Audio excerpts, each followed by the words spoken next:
Welcome to the WanderLearn podcast. I'm your host, France Tapon. In this episode, I interview Rambling Randy. He has been to 142 countries, and he's been doing it while he's had a full-time job. He's been a responsible person, not like these slacker nomads who just take all this time off and go all over the world like me, you know? And he's also been going to some of the more difficult countries. He's not just going to the nice places. He goes to places like Iraq, Afghanistan, Yemen, Venezuela, Libya. Places that are difficult to get a visa for, and they are also, by the way, dangerous. So I respect this guy for having somehow made it happen. It's expensive, it takes time, and it's really hard when you have limited time. But he shows you how it can be done. And thanks to one of my patrons, Kathy Kennedy Edgar, who supports my podcast as well as Health Access Sumbawa. Go to healthaccesssumbawa.com or listen to the podcast about it to learn more. And now, enjoy Rambling Randy. Welcome to the WanderLearn podcast. I'm your host, France Tapon. In this episode, I have Randy Williams on the show. Welcome, Randy. Hey, it's good to be here. I never pass up an opportunity to talk about travel. So you asked me, I said, yes, what time? And you are travel obsessed. You've been to 142 42 countries. Yeah. God, amazing. Wow. But before we get into, we're going to dive deep into travel. But before we do that, I wanted to ask you about your radio show. Tell us a little bit about it, because it's completely not really related to travel, I think. You know, my two loves are radio and the entertainment industry and travel. I started radio when I was 15 years old. I loved to talk as a kid, and I was the kid in class that was always getting in trouble for, you know, being in the back of the class trying to make the girls laugh.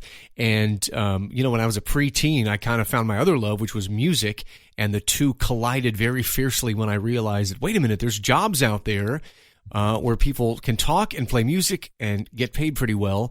And at 13 years old, I decided that I wanted to be in radio. I was lucky enough to start at 15. And by the time I was a junior in high school, I was the full-time night personality at my local hip-hop radio station. And the rest is history. But radio has been a phenomenal, fantastic career for me.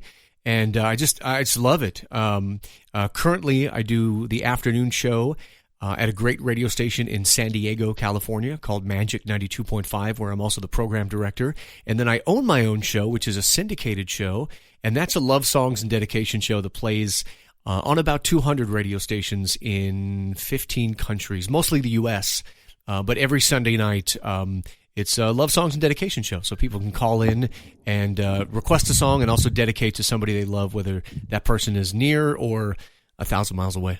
All right, let's go on to travel. Let's talk about your African experiences so far. In your, where have you gone, and what shocked you when you got to Africa? You know, I haven't done an Africa count, but I think I have about 2 or 3 trips left, and so I think I'm close to 40, maybe. I think I'm in the 30s of Africa.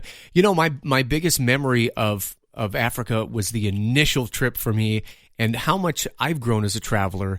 And as a human being in both mind and heart, I was, you know, it's so weird because there's spectrums, you know, we talked about in radio, there's spectrums of salaries. There's spectrums of people and the way they travel, meaning, you know, I know people that will go couch surfing in Libya.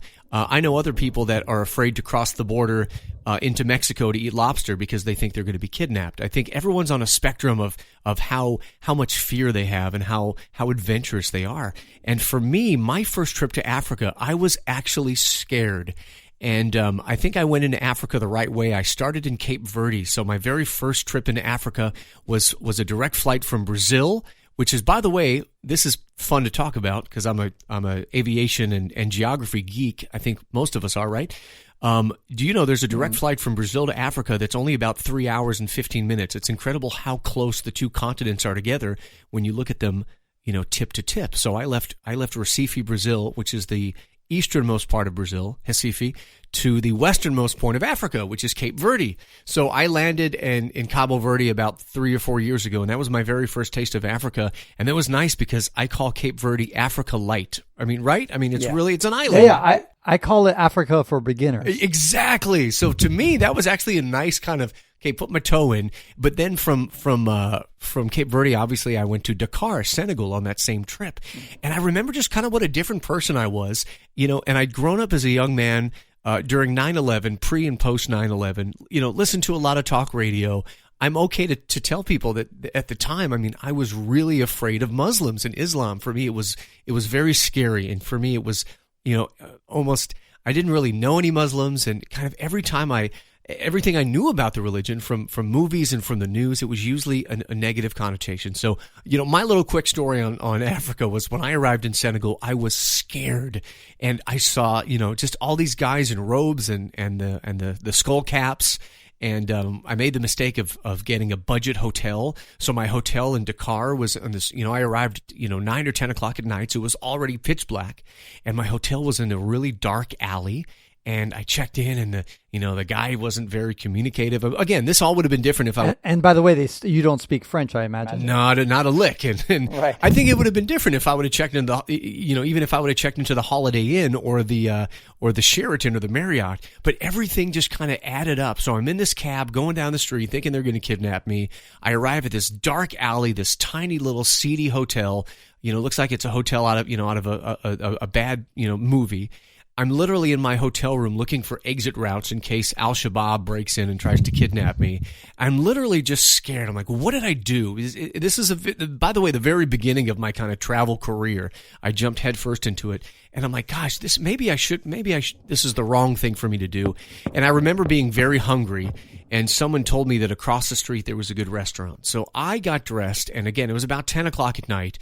And I walk outside, and there's a couple of shady characters walking by. I'm like, this is how I'm going to die. And there's this building across the street. It's completely dark. I don't even remember a sign, no windows, just a door. And I scurry across like a cockroach in the night to the door. I open the door. I walk in. And all of a sudden, I walk in, and I'm in the most beautiful restaurant. There's a cover band singing Justin Bieber songs, and I think it was a Lebanese owned restaurant, and there were people of all different colors there having a birthday and fruity drinks, and there were Christmas lights all over the place. It was a fantastic place. I had a great meal, and I just breathed a sigh of relief and kind of just told myself, dude, relax. And of course, the next day the sun rose, and that was the very beginning of my love affair with Africa. And I had a great tour, and I saw 14 countries on that first trip, including Libya. Talk about going in head first. And right. And now I can't get enough of Africa. I'm looking forward to finishing it and returning in December. Yeah, and the other thing that probably surprised you, or maybe it didn't, but when your first Muslim country happens to be a black Muslim country, because often in the media we just see Muslims as being Arabs or kind of tan-skinned people. We rarely see black-skinned or dark-skinned Muslims. And so that probably also threw you for a loop, maybe. It's amazing. It did. And maybe I didn't pay attention in geography as much as I should, or do enough reading as much as I should. But, one of the things that really surprised me is how many French and Muslim countries there are. And really, how, again, I was never a history major, which is kind of neat, because experiencing these things firsthand versus in a classroom in a book, to me is better. And so seeing how many African countries were colonized by the French, to me still amazes me. Like, wow, how do they do all that? And then and Islam as well. And I'm really curious. I mean, to be around at that time, when both religion and colonization, takes over entire, huge regions of Africa.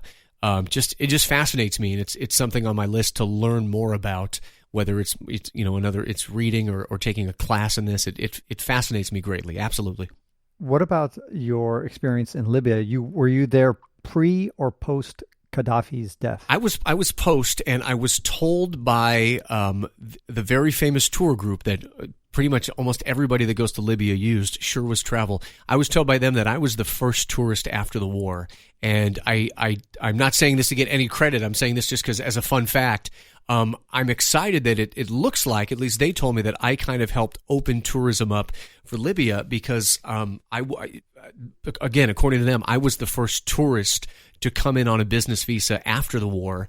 And I told one person, and that one person told two people, and it just kind of spidered out. And now, everyone I see going to Libya uses this tourism agency. And it was one of my early trips. Like I said, I jumped into Africa head first. I think a flight had got canceled or something, and I needed a new way to get home. And now I remember what it was. I was going home through Tunisia, and it's tough for me to be somewhere like Tunisia when you see that another country is so close. It's right there. You have to. Right. You're right there. You have to go. Right? How can you not go when you're right there? And this was 5 years ago, and I 3 or 4, maybe 4 years ago, and I jumped online and I found this one tour guide that said, "Yeah, I'll take you." And it was a tough visa to get, but I did, and it was phenomenal. One of my favorite trips, also one of my scariest. It was probably the first quote unquote scary place that I went to, and I was really super nervous about going. Then you go and you realize that, regular life happens in these places. And then from there I went places like Iraq and Venezuela, and I don't know if this is good or bad, but I went to Afghanistan 2 weeks ago, and I wasn't nervous at all. I didn't bat an eye at it. And I think the more of these kind of quote unquote crazy countries you go to, and you realize, it's just kind of regular life there as long as you're with somebody you trust. It gets easier and easier. But I don't know if that's a false sense of confidence or not. I don't know if that's dangerous for me to be comfortable going to Afghanistan, but it's been a natural progression. Yeah, Randy, because the same thing happens to me, and I really wish we had a good parallel universe that we could see, because how many trips could you take to Afghanistan or to Libya until something actually happened? You don't know. One of my favorite people and journalists. You hear about the journalist in Somalia that was taken from the terrorist attack. She was visiting a hotel, and this is somebody that I knew in person. And up until then, I didn't know anyone who was ever a victim of terrorism. And so you think, well, okay, you just hear about it in the news. No one I know has ever been, a victim of terrorism. And then when it happens to someone then you oh, wow, maybe it does happen to people I know. Hodan was her name, and I think last year she was in Somalia at a beach resort, and the place got attacked, and she was one of the casualties. My friend in Phoenix, She died. It was horrible. I couldn't believe it. She's always on my Twitter feed because I follow her, and then all of a sudden I see the headline that says, journalist killed, and I'm thinking she's writing about somebody killed. And when I saw that it was actually Hodan that was killed, I sat in my car and cried. I was so, because I was just getting to know her as a colleague and a friend, and it was heartbreaking. I have a friend in Phoenix whose neighbor was on the Kenya Air Force Base that just got attacked a couple of weeks ago by Al-Shabaab, and he was gone. So now there's like two people kind of close in my circle, which makes me a little nervous. Right. I've been reading a lot of military books recently, and I guess some of the military men go the same. Some things happen like that. They're similar. They might do several tours to Afghanistan. Nothing happens, and suddenly some of their colleagues die, and they realize, shit, that could have been me. I think it's a game of chance. It really is. But that's the frustrating thing, is you just don't know how close you are to that. So when you went to Tunisia, you had already been to Algeria? So that was my first trip to Africa, and I did Algeria in that trip as well. I actually landed in Tunisia and missed my flight to Libya that night. The plane literally left early. It was a tight connection. They wouldn't let me transfer. Because I didn't have a boarding pass, I had to exit security and come back in. Either way, everything kind of added up, and I missed my flight to Tripoli. So I was thinking, okay, maybe it's all these signs are happening. Maybe I just shouldn't go. Also, earlier that week, there was a hijacking of a Libyan airliner that same week. So all of these things are kind of telling me, maybe you shouldn't go. So I land in Tunisia. I missed the flight, so I have to stay in Tunisia that night. I'm like, maybe I'll just stay in Tunisia, enjoy myself, and go home in 3 days. But I said, nope. I'm here. I have to see Libya. I woke up early the next morning, headed to the airport, was able to buy a cash ticket and go to Tripoli early that morning, and I kind of saved the trip. I took some time away from Tunisia, so I need to go back to Tunisia. I literally only saw the Sheraton in Tunisia. That's it because of the missed flight. But yeah, that trip was Algeria, Tunisia, Mauritania, Libya, and a whole bunch of West African countries. It was amazing. But even if you had made that flight, then you definitely wouldn't have seen anything of Tunisia, right? No, because I planned on coming back. It was weird. I planned on coming back. I had an extra day in Tunisia. I mean, that one thing just screwed it all up. I ended up throwing my back out the morning I left Libya. So by the time I got to Tunisia, I want a hot shower, and I think my flight was in like 7 hours, so I just went straight to the airport. So Tunisia definitely needs a revisit. Got it. Okay. And you had come to Tunisia via Algiers and Algeria, correct? I believe so. Exactly. Yep. Okay. So then you went there, and then to get the visa for Libya, you just went to. Do you remember the name of the agency, or you don't? The agency was Sherwood. Well, Sherwood is a travel agency, SHERWES. And they have to do a lot of work on their end with the foreign ministry. It was definitely one of the most complicated visas I've ever gotten. Once you get permission and authorization, then you have to do some footwork on your end in the United States, and I think work with either D.C. or New York. Did you get that visa before you left America? Oh yeah, no, I got it all before. Yeah, I had it before. Okay, yeah. Okay. Yeah, because when I was in Tunisia, I was trying to get my visa. Because I was stuck in Africa for 5 years, and I couldn't ever come back to the United States during that. I didn't have to. It's like I decided not to come back to the United States. So whenever they told me you have to get your visas from Washington, D.C., I'd be like, no, I can't. And so I want to take a bus across Libya from Tunisia all the way to Egypt.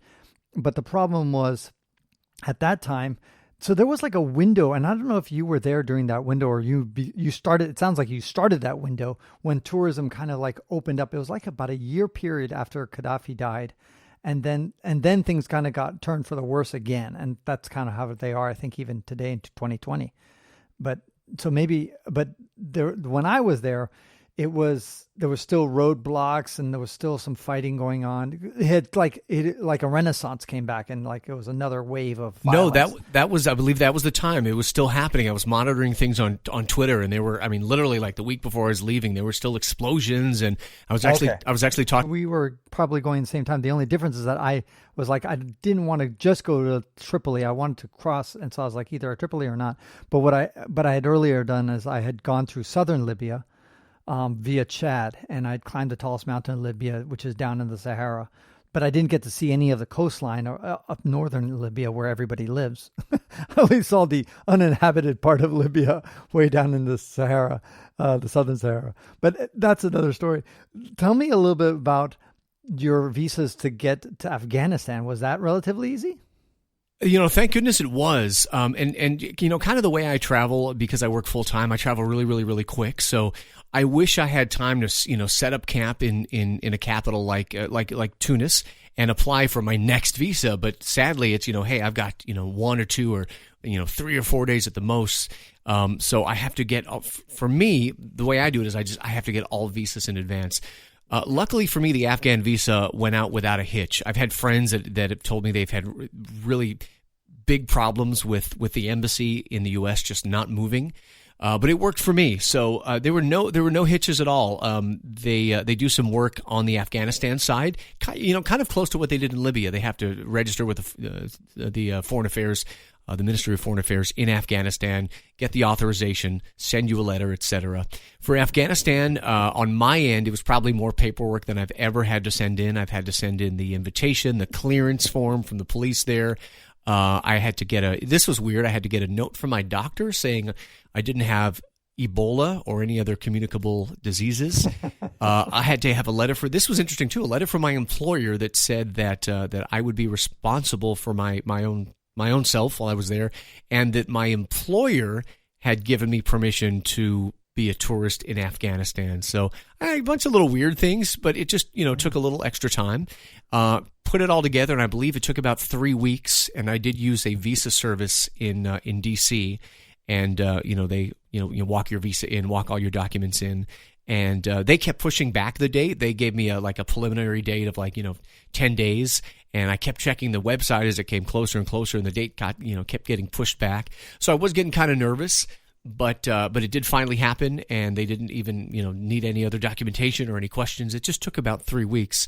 I'll tell you my interesting, I guess, fun fact I tell people that don't travel like you and I is, I say it's really interesting that the countries, and I really speak of a lot of African countries as well, but the countries that most people have no desire to visit at all, those countries make it the hardest to get in. I think it's so funny, Yes, it is so true. It's like there's an inverse correlation completely with how, like how hard a country is to get into and how desirable it is. Yes, I don't know. But I mean, that's what separates travelers that really, really, truly want to travel, because anybody that I know, even if they wanted to go to Afghanistan, even if they said, what, that looks pretty, I'd like to see some of the culture there. Once they realized the hoops that they would have to jump through, they'd say, forget it, I'm just going to go to Bermuda, this summer. Yeah, so of course, yeah. And it is fascinating. It just it's totally paradoxical that you would think that. I remember Seychelles is the only African country that doesn't require a visa for anybody, not for any African. Interesting. And Seychelles is a paradise. Right. But if you want to go to, I don't know, Chad or Somalia or Libya, it's just like you got to go through all sorts of hoops, or like South Sudan, for God's sakes. Exactly. Like, these are all really hard countries to get visas for. I remember for my Nigerian visa, now they've changed policies recently, but I got 3 Nigerian visas because I went there 3 different times. But the third time, it took me over 2 months 2 or 3 months, something like that. It was crazy. And anyway, so it is paradoxical, completely paradoxical. So when you went to Afghanistan, you went into Kabul? Yeah, and real quick, after Afghanistan, remind me, I have to tell you about my Nigerian visa story because it was a funny one. But yes, Afghanistan was Kabul. It was, I had... originally 3 days there. The airline canceled a flight or moved a flight, so I ended up only having about 1 full day, like a day and a half there. So sadly, I didn't get to spend a lot of time there. I had literally maybe a 2-hour tour of the city, which I loved. And then the second day was a full day. We spent about 8 hours in the car going to Panjshir Valley to see Masood's tomb and driving back. I wish I didn't have to do that, just because I had, not that it wasn't a beautiful drive, but 18 flights in 3 weeks. I was exhausted. This was the very end of the trip. And when I realized I would have to be in a car for 8 hours in 1 day, I was a little cranky towards the end of my trip. So I would have rather explore the city. I love city life. And as much as I like nature, it was such a gorgeous trip out there, but I can see nature in Yosemite. I really get a high off of seeing everyday city life. So, for example, just leaving the airport in Kabul, going to our guest house, just passing like the stands on the side of the road that were selling goldfish and had these giant bags of water with these big goldfish, and seeing these kids with giant piles of apples making fresh apple juice, or kids on the median of the intersection selling balloons that say "I love you." Like those little scenes right there were like, wow, like I love that. So I wish I had more time on the ground in the city in Kabul to really enjoy and take it in, and even talk to people and meet people. And I didn't get that chance. And I was really bummed out about it. But at the end of the day, the fact that I was safe and got home in one piece is really all you can wish for. That's true. And now, when you went there, it sounds like you had some other people around. Where were they from? Other Western countries? It was supposed to be a private tour, and I didn't love my tour company that much, so I would not recommend them. But there was. Why not? What was wrong with them? Well, it's supposed to be a private tour, and there was one other guy with me, which turned out to be a nice guy. I didn't mind, but the guide cut the day short. Like I said, the first day, I think we started the city tour maybe around 1 or 2 p.m. and we were back by 4 p.m. and it was, we still had another, 90 minutes of light, and, he said we were going to stay out until 5 and just took us back earlier. And, there were times where I was, in the back seat of a car in the middle seat without a seatbelt, little things like that. And you pay a lot of money for these tours. So, nothing that I even feel about emailing them and complaining about. Just, I've been on enough tours to know, the guides that really, really take care of you, and then the guides that are just, in a hurry to get home. So, right. It is what it is. I still tipped him. He was a nice enough guy. How did you find him, on the internet? Yeah, it was a recommendation from a friend. Okay. And I was honestly, I was really most concerned about an outfit that could get my visa, could get it done on the ground. And as far as that went, these guys were great. So again, I'm not angry or salty about it.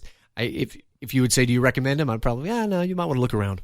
Did you see any other did you get to go to Pakistan or any other places nearby there? I did. So this last trip was December. It was 9 countries. It was about 25 days. Pretty long trip for someone who works full time.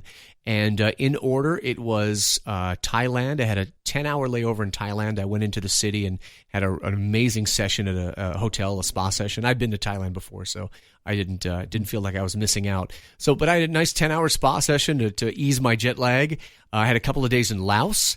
Then I went to Myanmar, which is my favorite country of the entire trip. I spent about 3 or 4 days there. From Myanmar, I went to Bhutan for 5 days. Bhutan was incredible. The closed kingdom, if you will. Yeah, they call it. It's open than ever before, but it is, as far as purity. Bhutan had been closed off.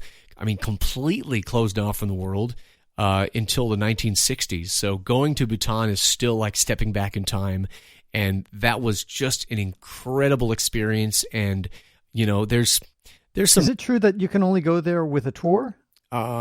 Semi-true, yes. It's Bhutan, the government of Bhutan charges, I think, $250 a day. And that's non-negotiable. However, I believe that includes your guide and it includes your food and your hotel. So, at the end of the day, it's not a bad deal. There are definite restrictions in Bhutan. I was asking my guide that same question. I'm like, well, can I be by yourself? And he's like, technically. So I think if you really wanted to be by yourself, I think you can probably get around it. But, contrary to my guide in Afghanistan, my guide in Bhutan, I consider him a friend now. That was one of the best guides I've ever had in my life. And I literally feel like he's family. I spent my last night there. I think Christmas Eve, I spent it at his house having dinner with his family. So Bhutan was incredible. Kathmandu was next, and I didn't like Kathmandu at all, and I actually left 2 days early. I had to be in Oman anyway for my stopover on the way to Pakistan. So I went to Oman early, and I pulled a last-minute Yemen trip, completely last minute, literally 12 hours notice. I was on WhatsApp emailing texting some fixers. Hey, can you take me to Yemen? So went over to Oman, flew into Salalah, went to Yemen. After Yemen, back to... Oh, wait, sorry. So this is, stop there because just a couple of weeks ago, another good friend of mine, he went to Oman as well as a bunch of other Gulf states, but not to Yemen. And so I'm curious, how did you pull that? I'm always fascinated by logistics and that kind of stuff, and I think it helps other travelers too who want to stretch themselves a bit. So how did you do that? Did you fly into Yemen or did you take a bus into Yemen? So getting into Yemen for an American or for a foreigner has really, really opened up over the past 8 months. And we have trailblazers to thank. Just like again, it's not a pat on the back, but I think I was but just like you did it for Libya. Right, exactly. So about a year ago, I think people like you and I can't speak for you, but for me, I'm obsessed with places that I can't go because it goes back to being it goes back to being a kid. If your parents say, "Hey, don't open that drawer," you want to open that drawer. So Yemen was one of those places extremely tough to get into, and looks like about 6 or 8 months ago, and I wish I remembered his name to give him credit, but looks like a guy cracked the case.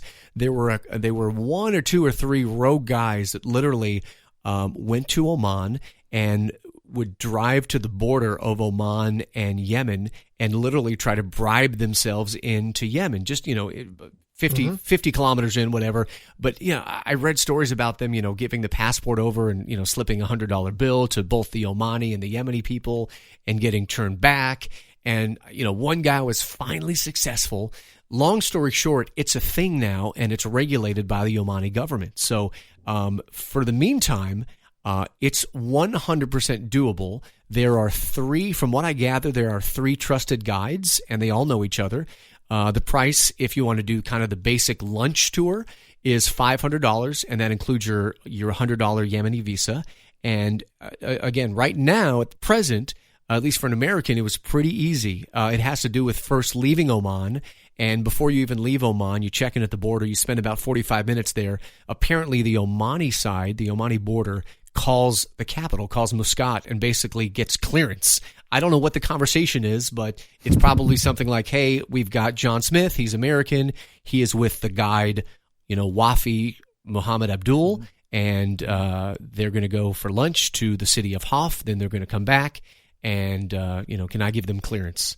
And next thing you know, they stamp you through. Then you go to the Yemen border and you pay the Yemenis $100, and you're cruising through the coast through cactus and ocean on one side, and having lunch and coming back. It was incredible, and for such a hard place to get into.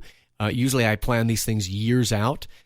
This was literally off the cuff with about 15 hours notice. The main damage is simply the $500 that you had to pay cash. Yeah, which was well worth it. Salalah, Oman is the city you fly into, which is about 2 hours north by car of Yemen. And Salalah itself is a cool town to bop around in. I liked Oman a lot. So I did Yemen, back to Oman, then finished my connection over to Pakistan. I did Karachi, Lahore, and then Islamabad. I actually liked Islamabad a lot.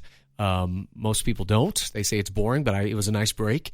And then from Islamabad, direct into Kabul, and then back home via Istanbul. And this trip was the trip that probably physically kicked my butt the most. I was very tired. I'm still recovering. Well, now, I imagine that Afghanistan was quite cold because you went there in the winter. It was freezing, and I had I don't even know the name. I should know the name. I had the typical. I dressed like an Afghan. Or what's it called? It's Jalabia or something. I can't remember. The hat's a peak hole hat. I think the wool hat. The hat was really nice, but basically the linen or whatever you're wearing, the pants and the top are very thin. Oh, I was freezing. It was horrible. It was horrible, but it was beautiful. So you were dressed like a local, effectively. 100% local. In fact, when I checked out of my hotel in Islamabad, when I approached the hotel desk at the Marriott, the clerk spoke to me in Urdu or one of the local languages, and I said, good morning, I'm checking out, and he kind of jumped. He goes, oh, you're not from here. And I'm like, no. And he goes, you fooled me. And I was so happy. I'm like, yes, I did it.